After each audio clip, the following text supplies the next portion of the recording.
Footnotes from the Life Application Study Bible. Jesus lifted women up from degradation and servitude to the joy of fellowship and service. In ancient Jewish culture, women were not the disciples of rabbis like men were. By allowing these women to travel with him, Jesus was showing that all people are equal under God. These women supported Jesus' ministry with their own money. They wanted to support him because he had driven demons out of some of them, had healed others, and was teaching them all about God's kingdom. Here we catch a glimpse of a few of the people behind the scenes in Jesus' ministry. The ministry of those in the foreground is supported by those whose work is less visible, but just as essential. Offer your resources to God, whether or not you will be on center stage.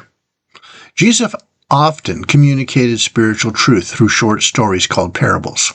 Each parable describes a familiar object or situation and gives it a startling new twist.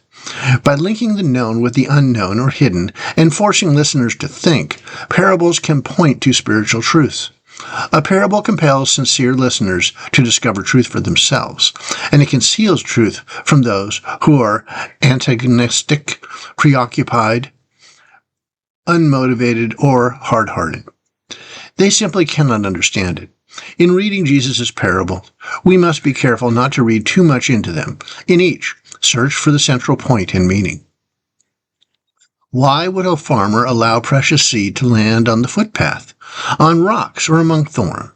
This is not an irresponsible farmer scattering seeds at random.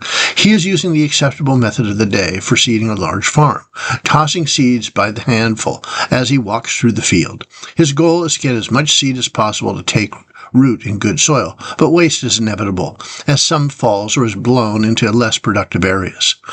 That some of the seed produces no crop is not the fault of the faithful farmer or of the seed. The yield depends on the condition of the soil where the seed falls. Our responsibility is to spread the seed, God's message. But we should not give up when some of our efforts fail. Remember, not every seed falls on good soil. Why didn't the crowds understand Jesus' words? Perhaps they were looking for a military leader or a potential Messiah and could not fit his teaching style into their preconceived idea of what he would be like. Perhaps they were afraid of pressure from religious leaders and did not want to look too deeply into Jesus' words.